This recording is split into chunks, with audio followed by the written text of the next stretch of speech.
मुकद्दस को खोलें, बाइबल मुकद्दस में से लूका तबीब की मार्फत लिखी गई अंजील मुकद्दस उसका 13वां बाब और उसकी 6ठी आयत से, और ये आयत, ये पैसेज, ये पैराग्राफ आज और कल 2 दिन पूरी दुनिया में इस पर सरमन दिया जाएगा। बहुत ज्यादा इस पैराग्राफ पर जब नया साल आता है या 31 दिसंबर होती है तो इस पर सरमन दिए जाते हैं। तो इस दफा मैंने भी सोचा कि मैं भी इस पर सरमन दूं। लिखा है 6ठी आयत से 13वां बाब लूका तबीब की मार्फत लिखी गई अंजील। फिर उसने ये तमसील कही कि किसी ने अपने पाकिस्तान में एक अंजीर का दरख्त लगाया था। वो उसमें फल ढूंढने आया और ना पाया। इस पर उसने बागबान से कहा कि देख, 3 बरस से मैं इस अंजीर के दरख्त में फल ढूंढने आता हूं और नहीं पाता, इसे काट डाल। ये जमीन को भी क्यों रोके रहे? उसने जवाब में उससे कहा, ए खुदावन, इस साल और भी उसे रहने दे ताकि मैं उसके गिर्द थाला खोदूं और खाद डालूं। अगर आगे को फला तो खैर, नहीं तो इसके बाद काट डालना। खुदा के कलाम का पढ़ा और सुना जाना हम सबों के लिए बरकत का बारिश हो। आमीन। सो आज इस मौका पर जब हम कलामे मुकद्दस को सुन रहे हैं तो ये वर्ष, ये पैराग्राफ हमें याद होना चाहिए। पूरा साल यहां पर पाकिस्तान का जिक्र है और फिर उसके बाद ये एक तमसील है और ये तमसील एक पाकिस्तान की है। पाकिस्तान कहते हैं बाग को। पाकिस्तान जो है ये कलीसिया की अक्कासी करता है। पाकिस्तान कलीसिया, और इसमें जो दरख्त है या पौधा है जिसका जिक्र इस तमसील के अंदर हो रहा है, वो एक ईमानदार शख्स है जो कलीसिया का रुकन है, मेंबर है, फर्द है, और मालिक जो है वो खुदा है, और बागबान जो है इसको हम पास्टर भी कह लें, इसको हम वो शख्स भी कह ले जो आपके लिए दुआएं खैर करता। आज जब हम इस साल में दाखिल हो रहे हैं तो याद रखें, इस मौजू में जो गुफ्तगू हो रही है, ये मौजू जो जहां से मैंने लिया है, मालिक की और बागबान की जो गुफ्तगू हुई, मालिक ने बागबान का विजन बाग का विजिट किया है पाकिस्तान का, और जब वो उस बाग के अंदर आया और उसने सारे दरख्तों को विजिट किया, और एक दरख्त ऐसा मिला जिसके पत्ते भी थे, टहनियां भी थी, कद भी था, बाग के अंदर भी था, कलीसिया के अंदर ही था, कलीसिया से बाहर नहीं था, पाकिस्तान का हिस्सा था, पाकिस्तान से बाहर नहीं था।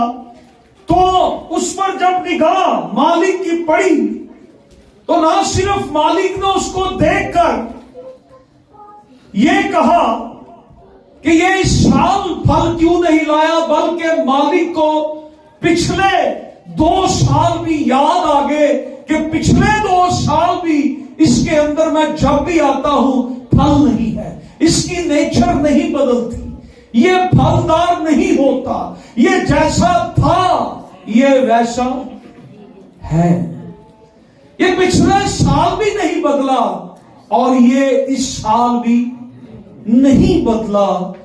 मालिक ने उसको देखा, मालिक ने बागबान को बुलाया, खमो, उससे कहा कि ये दरख्त इस जगह से काट डाला जाए। बागबान ने पूछा होगा, सर आप क्यों इसको काटना चाहते हैं? तो उसने कहा कि ये बेफल बेफायदा है, ये यहां पर रखा गया है, लगाया गया है, तो ये जगह रोके हुए है ना, ये हमें फल देता है, इसका फायदा कोई नहीं है, इसको हटाओ, इसको यहां से हटा दिया जाए और इसकी जगह पर किसी और को मौका दिया जाए ताकि वो फलदार हो सके। अंडरस्टैंड कर रहे हैं मेरी बात को? अब मालिक और बागबान की ये गुफ्तगू हो रही,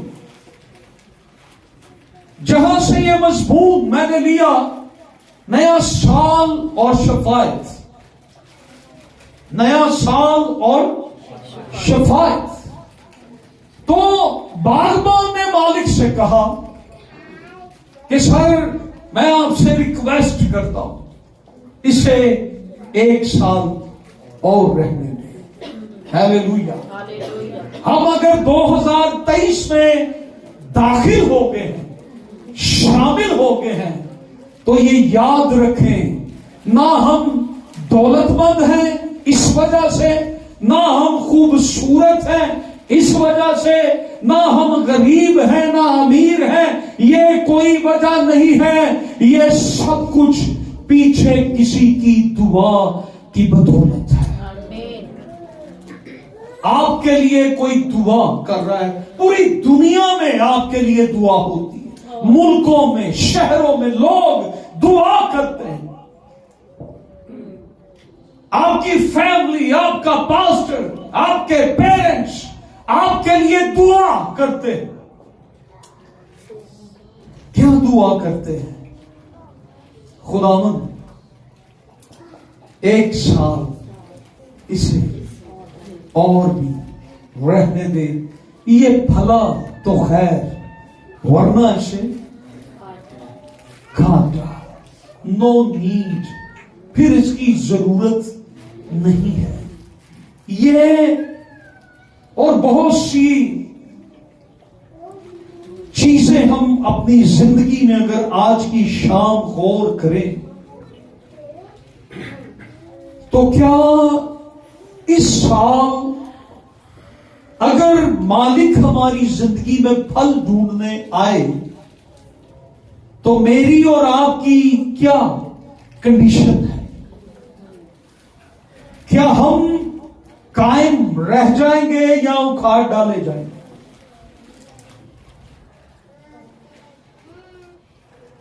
हम गौर करें तो ये हमारे खुदा का कितना बड़ा फजल है। हम तो इस लायक है ही नहीं, लेकिन उसके फजल की बदौलत हमें एक और साल मिल गया है। हालेलुया। उसके फजल ने हमें एक और साल बख्शा है। खुदा की रहमत की बदौलत हमें एक और साल बख्श दिया गया है। हमारा खुदा अजीम खुदा है, उसके जैसा कोई नहीं है। हालेलुया।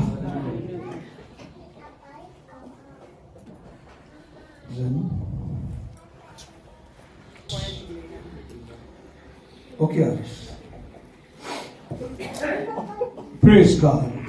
हम जब एक नए साल में दाखिल हो रहे हैं तो ये याद रखें कि आपके लिए दुआ की गई, और दुआ ये की गई कि खुदावंद इसे एक और साल भी रहने दे, खुदावंद इसे एक और साल भी रहने दे, ताकि मैं इस पर मेहनत करूं, थाला खोदूं और खाद डालूं। अगर ये आगे को फला तो ठीक है, वरना तू इसे काट डाल। हालेलुया। सो शफायत की हम जब बात करते हैं तो शफायत के मायने है बीच में आना, दरमियान में आना। दो ग्रोहों का झगड़ा है, दो पार्टियों में नाराजगी है,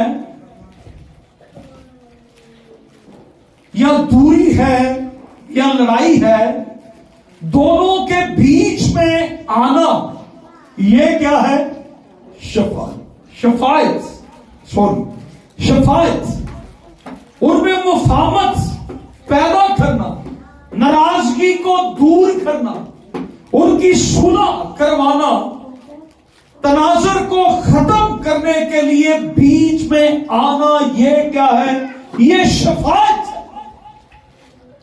उस मालिक और बागबान के दरमियान जो बात चल रही थी, वो बागबान उस दरख्त और मालिक के दरमियान में आकर ये कहने लगा, ए मालिक, इसको रहने दे, इसको एक और साल दिया था ताकि मैं मेहनत करूं, इस पर ज्यादा मेहनत करूं। और बाज़ दफा हम पर ज्यादा मेहनत भी की जाती है, लेकिन हमारी जिंदगियां नहीं चेंज होती। देखें, साल बदलने से, टाइम बदलने से, महीने बदलने से इंसान नहीं बदलता। हम समझते हैं कि शायद ये साल बदला है तो हम भी बदल गए हैं, तो इतने सालों में हम कोई नहीं। जब तक खुदा की कुदरत हमारे साथ नहीं है, हम नहीं बदल सकते। हमें तब्दील होने के लिए खुदा की मदद की जरूरत है, और खुदा ही है जो हमें बदल सकता है। ये वक्त जमाने खुदा ही बदलता है, और इंसान को भी खुदा ही बदल सकता है। हम अपनी कोशिशों से अपने आप को नहीं बदल सकते, लेकिन खुदा के कलाम में, खुदा के बेटे यीशु मसीह के नाम में और उसके खून में ये कुदरत है कि वो हमें बदल के रख देता है। हालेलुया। उस बागबान ने इस दरख्त की शफायत की है। बागबान कहता है, मालिक, इसको रहने दिया जाए। पैदाइश की किताब के 18वें बाब में और उसकी 23वीं आयत में जरा हम आएंगे और हम इसको पढ़ेंगे।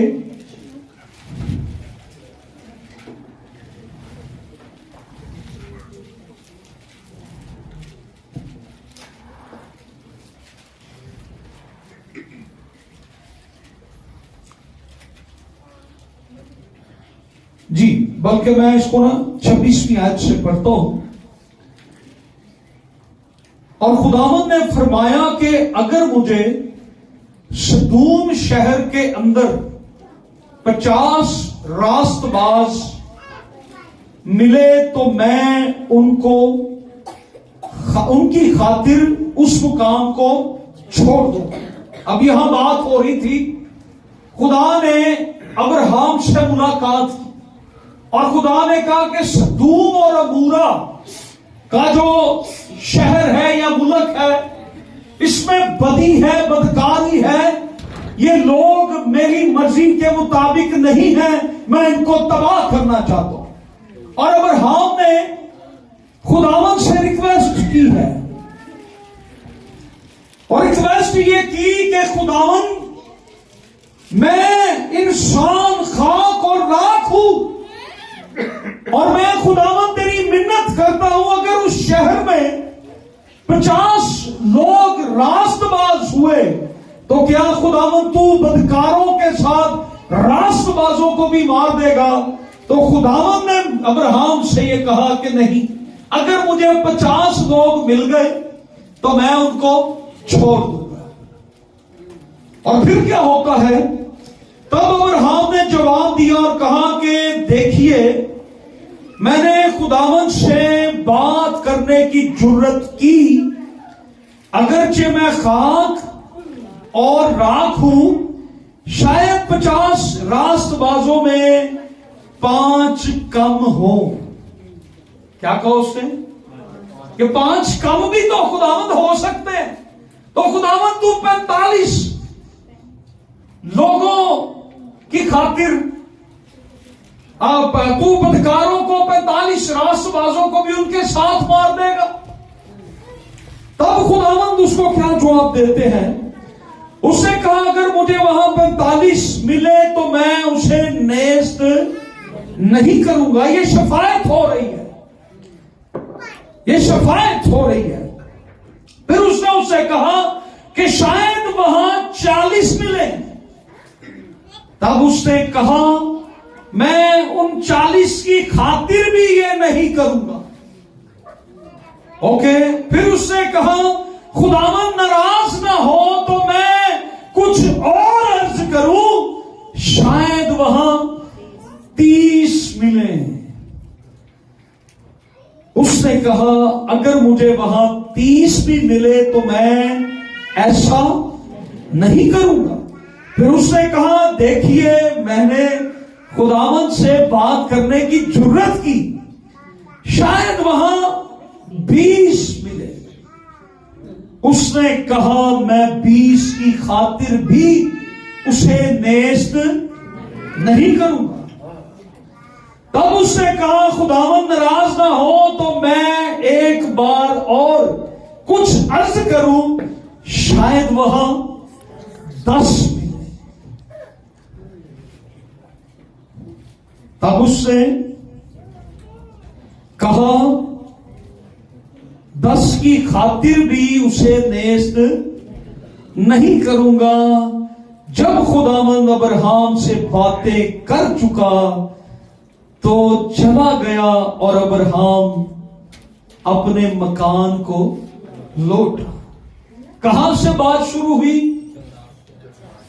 50, 45, 40, शायद 30 हो, शायद 20 हो, शायद 10, ते फिर बस। अब्राहम 10 पे आके रुक गया। शहर क्यों तबाह हो गया? शहर क्यों तबाह हो गया? क्योंकि शफायत रुक गई थी। हलाकत का वक्त कब आ जाता है? जब शफायत करने वाले शफायत को रोक देते हैं। क्यों हलाकत दरवाजों पर आ जाती है?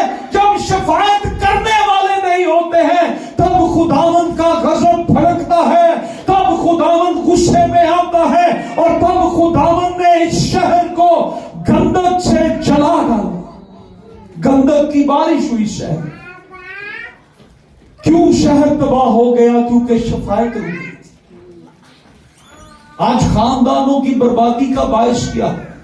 आज जिंदगियों की बर्बादी का बायस क्या है? शफायत करने वाले नहीं। शफायत करने वाले रुक गए। उससे ये शुरू किया, वो कहां पर गया? आप बिलीव करें कि अगर अब्राहम जारी रखता शफायत तो ये शहर बच जाता था। खुदा ने उसकी हर बात का जवाब हां में दिया।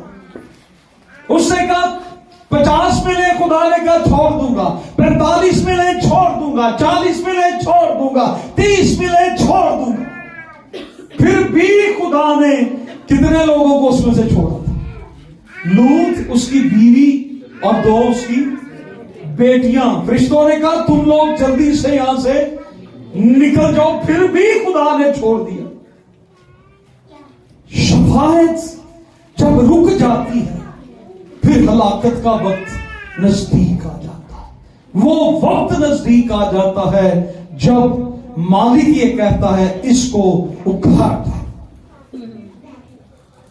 और खुदा का शुक्र है हर साल की क्लोजिंग होती है, अकाउंट्स डिपार्टमेंट वाले क्लोजिंग करते हैं, खुदा भी क्लोजिंग करता है। खुदा भी क्लोज करता है। 2022 में खुदा ने कईयों को क्लोज कर दिया। खुदा का शुक्र है हम क्लोजिंग लिस्ट में नहीं आए, हम बच गए हैं और हम नए साल में दाखिल हो गए। हालेलुया। खुदा हमें उस क्लोजिंग लिस्ट में नहीं गया। हालेलुया। समझ आई है मेरी बात की कि नहीं? शुक्र है। फिर एक वाक्या इसी तरह का अगर हम देखें तो खरूज की किताब के अंदर मूसा पहाड़ पर था और यशवा नीचे जंग लड़ रहा था। तो मूसा अपने हाथ उठाकर दुआ कर रहा था, खुदा हमें फतह दे, खुदा हमें फतह दे, खुदा हमें फतह दे। यशवा नीचे लड़ रहा था और यशवा जंग जीत रहा था। मूसा के हाथ थक गए, उससे अपने हाथ नीचे कर लिए। जब उससे हाथ नीचे कर लिए यशवा जंग हारनी शुरू हो गई। मूसा शफायत कर रहे हाथों को उठा, हाथों को जब कहा जाता है ना उठाएं, यह फतह है, आपको फतह मिलनी शुरू हो गई। हाथों को उठा के दुआ करें, आपकी शफायत फतह दिलाती है। मूसा के हाथ थक गए, उसे हाथ जब नीचे कर लिए तो फिर क्या हुआ? हालेलुया। जरा 2 शिगिर्द मेरे आजन मेरे सजे खपे, जल्दी ना, जल्दी जल्दी आ जाए।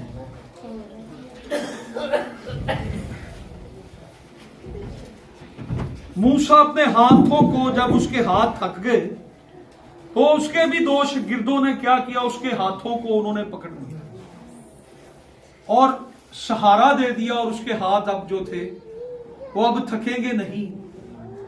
अब गौर से देखें, उन्होंने मूसा की क्या चीजें पकड़ी हुई थी? हाँ जी, हाथ के टांगे। ਸਾਡੇ ਇੱਥੇ ਸ਼ਾਗਿਰਦ ਜਿਹੜੇ ਨੇ ਉਹ ਕਿੰਨਾਂ ਨੂੰ ਫੜਨ ਨੂੰ ਭੱਜਦੇ ਨੇ। Okay, thank you. तो फिर फतह ऐसे बात से नहीं आ रही, साड़ी गवर्नमेंट ही उठी। शागिर्दों ने मूसा के डिसाइपल जो थे हारून और हूर, मैं डिसाइपल कह रहा हूं या चलो कह भी सकते हैं, जो उसके साथी थे, तो उन्होंने उसके हाथों को पकड़ा होगा।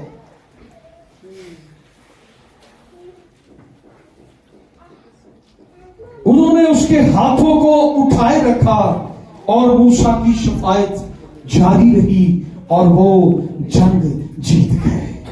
हालेलुया। जंगें कैसे जीती जाएंगी? जब शफायत होगी। जब शफायत करने वाला कोई नहीं तो हमारी जंग कैसे जीती जाएगी? जंग जिन्हां दी लड़दा यहोवा, वो किसी भी साल च नहीं हरनी, और किसी भी महीने च नहीं हरनी, वो किसी भी दिन में नहीं हरेंगे, वो किसी लम्हा में नहीं हरेंगे, क्योंकि लश्करों का खुदा उनके साथ है। Hallelujah.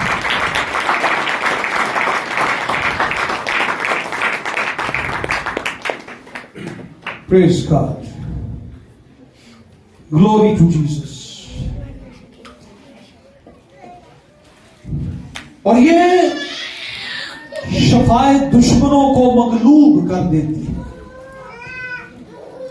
फिर ज़बूर की किताब के अंदर ज़बूर 106 है और उसकी 23वीं आयत। ज़बूर 106 और उसकी 23वीं आयत जरा पढ़िए जिसको मिले। यहां पर एक वाक्य है जब कौम बनी इस्राइल को मिस्र से मूसा निकाल कर ले गया तो मूसा पहाड़ पर शरीयत लेने गया तो नीचे उन्होंने एक सोने का बछड़ा बना लिया। तो खुदा कौम बनी इस्राइल से नाराज हुआ और फिर खुदा क्या फरमाता है जरा सुनिएगा जी बात।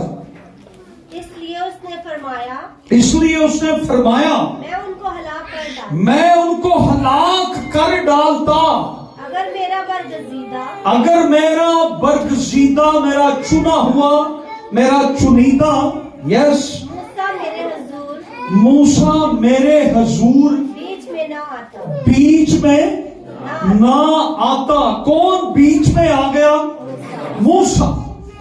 खुदा ने बड़ी कुदरत के साथ इसराइल को निकाला और इसराइली लोगों ने एक सोने का बछड़ा बनाया और उसको कहने लगे कि तू हमें मिस्र से निकाल कर लाया है। खुदा का गजब भड़का और खुदा ने कहा कि मूसा तू अब जरा पीछे हट जा और अब मैं इस कौम को हलाक कर डालूंगा।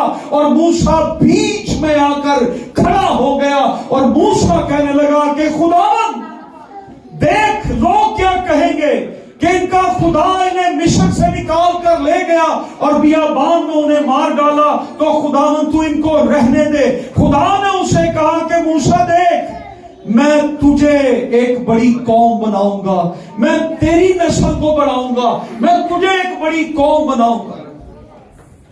तो मूसा ने कहा खुदावन अगर तू इन्हें मारना चाहता है तो मेरा नाम भी किताबे हयात से मिटा दे। मूसा ने कहा खुदावन मुझे भी तू मार दे, मैं भी नहीं फिर जिंदा रहना चाहता। बीच में आना ये शफायत है, बीच में आना ये शफायत। आज गौर करें,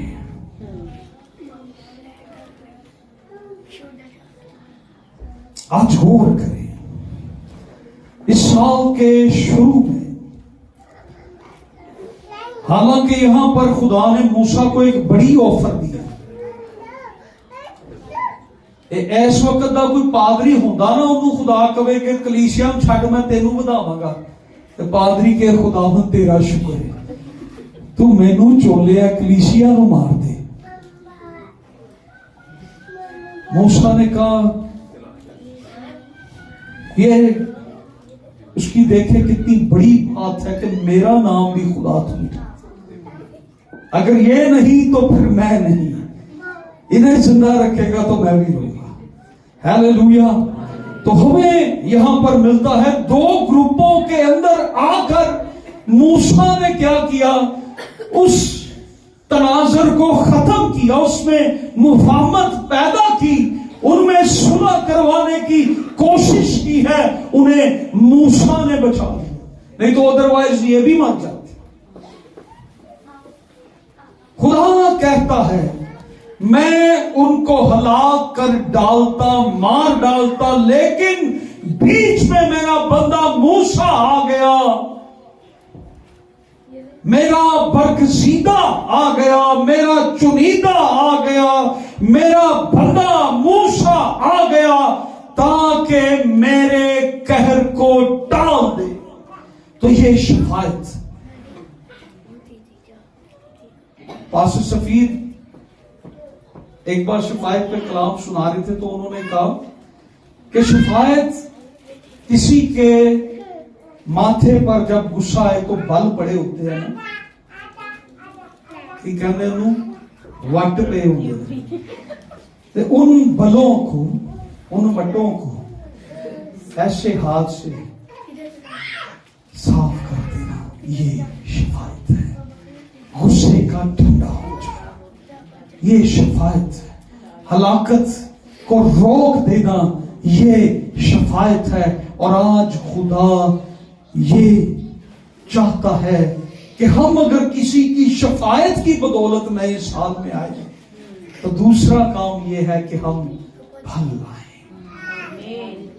हमें चांस मिला, ये एक चांस है। शफायत फिर चांस दिला देती है, मौका दिला देती है।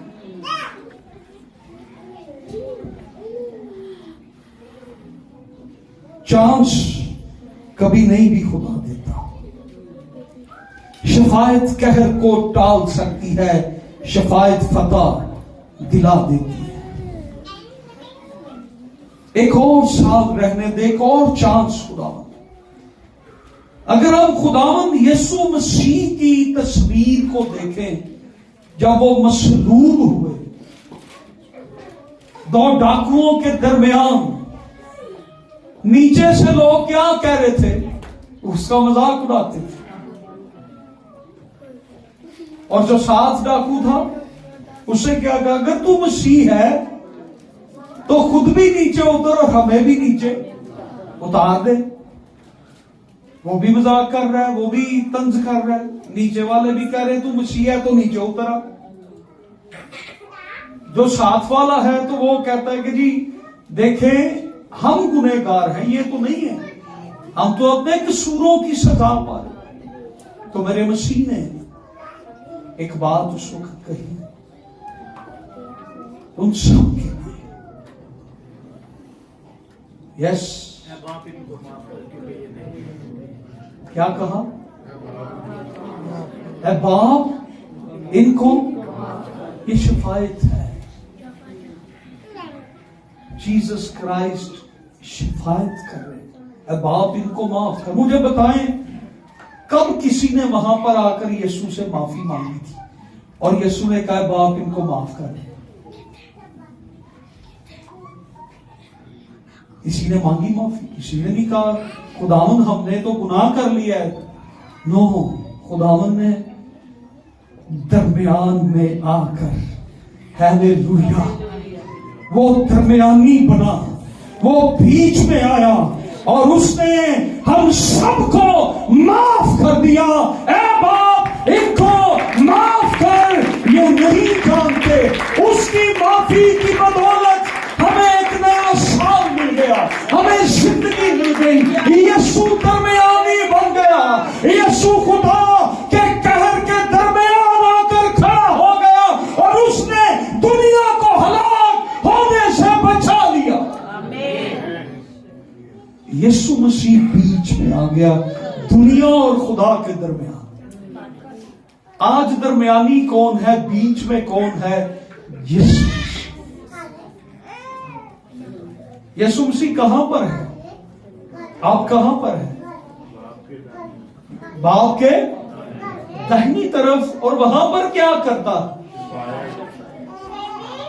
सलीब पर क्या करना था? आसमान में क्या कर रहा है? सारी सारी रात जब वो दुनिया में था, जमीनी खिदमत में था, तो वो क्या करता था? दुआ, लोगों के लिए शफायत करता था, अपने शागिर्दों के लिए शफायत करता था। ए बाप इन्हें हिकमत दे, जोर दे। हालेलुया। यीशु मसीह दरमियानी है और वो हमारे दरमियान में है। हालेलुया। और ये कलमा जो है, इसे दुआ का कलमा या शफायत का कलमा आप कह सकते हैं। तो मसीह यीशु ने उनके लिए शफायत की। फिर गिनती 12 बाब के अंदर एक वाकया में मिलता है, शुरू हो गए मूसा के खिलाफ बातें करने। कौन कौन? हारून और मरियम। खुदा हमसे भी बात करे। मूसा ज्यादा पास्टर बनी करता, खुदा साडे नाल भी बोलदा जी, असी भी खादा हां, सानू भी पता है कलाम दा। शुरू हो गए मूसा के बारे में बातें करनी, और खुदा का गजब वहां भड़का, और लिखा है कि खुदा का अबर जो था वो खैमा इज्तिमा से हट गया, और मरियम कोड़ से भर गई, और फिर जड़ा अंदर कोड़ सी ना वो सारा बाहर निकला है। कईयां दे अंदर कोड़ होता है, वो कदी कदी निकलता रहता है, नजर आता रहता है, ओनू आवाज दो ओदा को कोड़ निकलता होता है, वो कहते ना मैं नहीं आता मेरा कोड़ निकल दिया, वो कहते यार फलाना काम कर रहा ना ना मैनू ते कोड़ पिया मैं नहीं कर सकता, ए फलानी गल ही मैनू कोड़ पिया मैं ते कीती नहीं। उन्होंने कोड़ अंदरों निकल के बाहर सामने आ गए होंगे, कईयां ने कोड़ उन्हें कहो कोई गल, कहते ना हम आपस में हर रोज किसी ना किसी को तो अगों फिर वो कोड़ ही निकल के बचता है, कईयां ने कोड़ अंदरों निकले। मरियम कह रही थी और वो कोड़ से भर गई, अपने भाई के खिलाफ बातें कर। क्या हुआ? कोड़ से भर गई। अब कौन बचाए? कोड़ वाले को तो इजाजत नहीं कि वो घर में रहे, वो मोहल्ले में रहे, वो शहर में रहे, उसको बाहर शहर से बाहर निकालें। उन्होंने शहर के बाहर मकान बनाए हुए थे कोड़ियों को रखने के लिए, कोड़ी वहां पर रहते थे। हाँ पास्टर दी भैन ते उन्होंने कोड़ चल गया, बड़ी गल है भाई। फिर पास्टर ਨੂੰ ही ख्याल आया, पास्टर मूसा जी निकाला हुआ है आपने, वहां से जरा पढ़े जहां पर कहते हैं खुदा के हुजूर में खुदा इसको माफ कर। तब मूसा खुदावन से फरियाद करने लगा, तब मूसा खुदावन से फरियाद करने लगा। कौन? एक ही करन दे सन ये मूसा दे खिलाफ गल्लां, ते मूसा हुण की कहंदा? साडे घरा हुंदा ते की कहना चंगा है, ਅਸੀਂ ਤੇ कहने हैं ठीक है जांदा है ते जावे, इनू कहंदे ना इंज ही होना चाहिए। मूसा क्या कहने लगा? खुदावन से फरियाद करने लगा जी कि ऐ खुदावन मैं तेरी मिन्नत करता हूँ उसे शिफा दे, कि ऐ खुदावन मैं तेरी मिन्नत करता हूँ उसे शिफा दे। मूसा ने क्या कहा? खुदावन मैं तेरी मिन्नत करता हूँ उसे शिफा दे। हालांकि खिलाफ किसके बातें होगी? कैसा मौका है बदला लेने का। लेकिन बाइबल हमें यह सिखाती है और बताती है कि हमने बदला नहीं लेना, हमने शफायत करनी है, हमने दुआ करनी है, हमने दूसरों के रखनों में खड़े होना है, दूसरों के रखनों में खड़े होना ये शफायत है। 2023 अगर आपको मिल गया है तो इसका मतलब ये नहीं है कि आप बड़े इंटेलिजेंट हैं, बड़े अमीर हैं, बड़े गरीब हैं, बड़े तरसे हुए हैं या बड़े खुशहाल हैं, या आप बड़े सो हैप्पी हैं, बड़े अच्छे ड्रेस पहनते हैं। नहीं, ये खुदा के फजल की बदौलत है। यीशु मसीह हमारा शफायत कुनिंदा है, यीशु मसीह हमारा दरमियानी है, और यीशु मसीह की शफायत की बदौलत हमें एक और साल मिल गया है।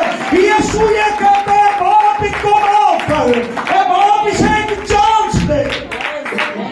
शिकायत लगाने वाला हर रोज खुदा के तख्त के आगे कहता है ए फलाने बंदे को देख लो, ए अज शुरू होए जे अपने खादम के खिलाफ बोलना, ए शुरू होए जे अपने भरा के खिलाफ बोलना, ए अपने फलाने रिश्तेदार। यीशु मसीह वहां पर शफायत करता है। हालेलुया। यीशु मसीह कहता है बाप मेरे लहू को देख ले, इसे एक मौका दे, और हमारा नजात दहिंदा यीशु नासरी हमारा बचाने वाला है। हालेलुया। इसलिए हमें नया साल दिया गया है कि हम किसी की शफायत की बदौलत इस साल में आए और कोई हमारी शफायत की बदौलत अगले सालों में चला आ रहा है। आप किसी की शफायत की बदौलत, कोई आपकी शफायत की बदौलत खुदा हमें चांस दे रहा है, लेकिन हर बार चांस खुदा नहीं देता, ये भी याद रखें। अगर खुदा ने हमें ये चांस दिया है तो आए अपने आप को तैयार करें और हम फल लाएं। ये ना हो कि हम हर साल की तरह, ये दरख्त जो है ये तकाजे पूरे नहीं करता, ये खुदा के कलाम के तकाजों को पूरा नहीं कर रहा। मुझे ये बताएं, हमारे घर के अंदर ही कोई फालतू चीज पड़ी हो जिसका फायदा ही कोई नहीं, पड़ी रहेगी? नहीं पड़ी रहेगी। देखिए एक मिसाल है, पहले जमाने में बड़ी बड़ी पेटियां लोग लड़कियों को देते थे गिफ्ट में, ठीक है। अब वो पेटियां समझी जाती शायद बेकार है, कई घरों ने निकाल दी। ये क्या है? ये जगह रोकती है। उसके इवज उन्होंने क्या खरीदी? कबर्ड, अलमारियां आ गई, क्योंकि वो जगह रोकती थी। हालांकि वो कबर्ड से ज्यादा सामान अपने अंदर ले लिया।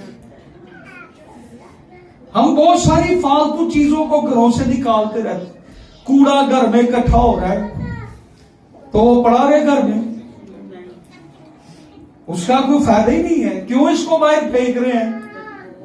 क्यों जी? वो फ्रिज तो पानी ठंडा कर देती है ना, तो कूड़े ने दान केड़े हम ठंडे करके दे देंगे। तो फालतू चीजों को, बेकार चीजों को हम निकाल देते हैं। याद रखें, कोई एक साल किसी के लिए ऐसा हो सकता है जब खुदा कहे तू बेकार है और अब तेरी जरूरत इस पाकिस्तान के अंदर नहीं है। यू को आप जा सकते हैं, आपकी अब जरूरत नहीं है। आपके जाने से हमें कोई पछतावा नहीं होगा, आपके काटे जाने से हमें कोई फिक्र नहीं है, क्योंकि आपकी जगह पर हम एक और दरख्त लगाएंगे और वो हमें फल देगा, बजाय कि कोई और आके फल दे। बेहतर यह है कि हम ही फल दें और हम ही फलदार हो और मालिक की नजर में हमारी पहचान फलदार बन जाए। आइए अपने सरों को झुकाएं और अपनी